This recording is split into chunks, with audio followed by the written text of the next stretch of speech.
People keep talking about how much Rep. Alexandria Ocasio-Cortez's Green New Deal would cost trillions and trillions. But that's not the point. It's all about power. The self-described Democratic Socialist from New York is, like her sponsor Sen. Bernie Sanders, a communist in sheep's clothing.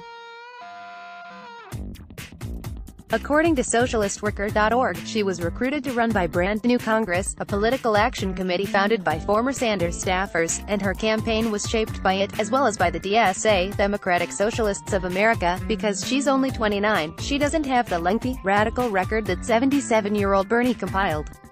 But she's the new face of the Democratic Party's plunge into outright socialism.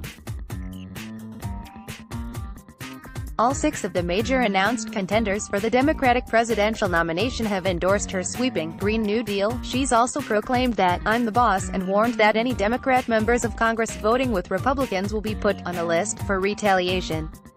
Socialism is a power trip. Its promises of guaranteed income equality, free medical care, free college tuition, state ownership of the means of production, confiscation of private property, central planning and a one-party system inevitably result in coercion and violence.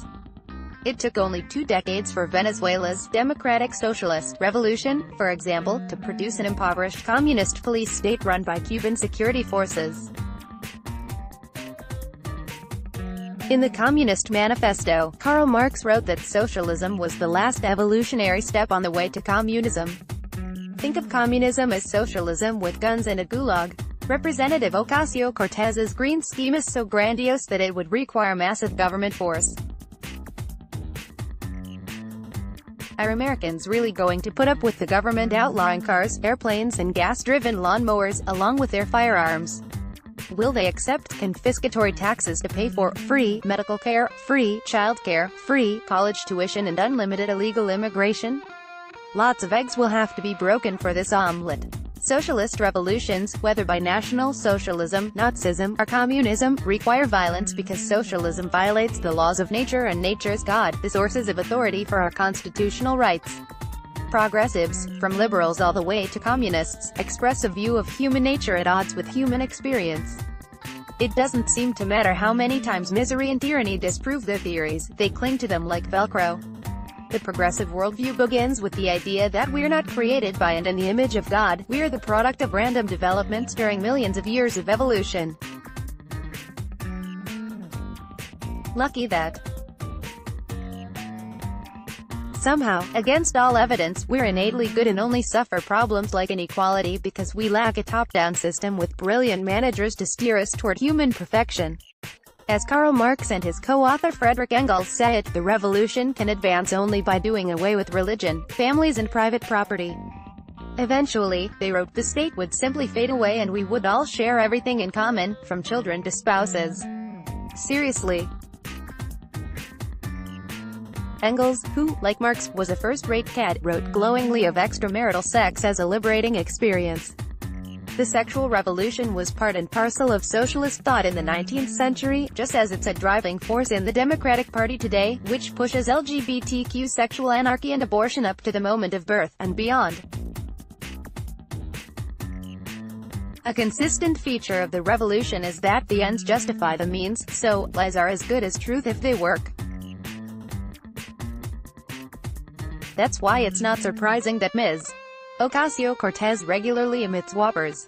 Last August, she said that the upper middle class doesn't exist anymore in America. She grew up in upstate Yorktown Heights, New York, where homes have a median listing of $465,000. There's no debate as to whether we should continue producing fossil fuels. There's no debate. When this country started, we were not a capitalist nation. We did not operate on a capitalist economy. That would be news to Silversmith, Paul Revere or Sam Adams, son of a merchant and brewer. Unemployment is low because everyone has 2 jobs. People are working 60, 70, 80 hours a week and can barely feed their kids. And then there's her naivete. When asked about how to pay for Medicare for all, she said the question was puzzling, and concluded, "You just pay for it." On February 15, she called President Trump's proposed border wall a moral abomination. I think it's like the Berlin Wall, which kept people in, not out. Asked on PBS whether democratic socialism calls for an end to capitalism, Ocasio-Cortez said, "Ultimately, we are marching towards progress on this issue. I do think that we are going to see an evolution in our economic system of an unprecedented degree." After driving Amazon out of New York, she tweeted victory over corporate greed, its worker exploitation, and the power of the richest man in the world, Amazon CEO Jeff Bezos. On February 24, she questioned whether people should still have children, not if you want to save the planet on the way to a communist USA.